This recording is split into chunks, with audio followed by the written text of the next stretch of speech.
Hello, কেমন আছেন সবাই? আমি এই মুহূর্তে দেখুন একটা নৌকাতে, পুরো একটা নৌকা, এবং নৌকায় শুধুমাত্র আমি। এই নৌকাটা ওই সাইডে ছিল। তো ভাবলাম যে এটা একটু অভিজ্ঞতা হয়ে যাক কীভাবে নৌকা বায় বা নৌকা চালায়। তো আমরা বাইরে থেকে যে বিষয়টা দেখি যে খুব ইজিলি বা খুব সহজেই যে কাজটা হয়, কোনো একজন ব্যক্তি মানে খুব সহজে করতেছে, আসলে প্র্যাকটিক্যালি যদি যান, বাস্তবে যদি যান, সেই জিনিসটা এত সহজে হয় না। তার বাস্তব উদাহরণ হচ্ছে এই নৌকা বাওয়ার পর বা নৌকা চালানোর পর আমি বুঝলাম।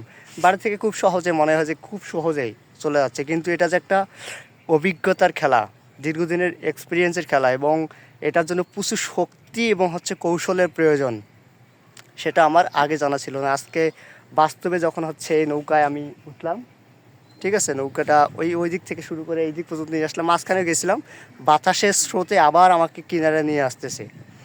তো তখন অনুভব করলাম যে এইখানে অবশ্যই কৌশল এবং অভিজ্ঞতার প্রয়োজন আছে, সেই সাথে প্রচুর শক্তির দরকার আছে।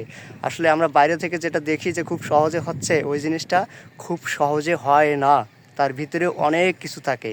তো আমাদের দেখার মাঝেও অনেক ভুল আছে।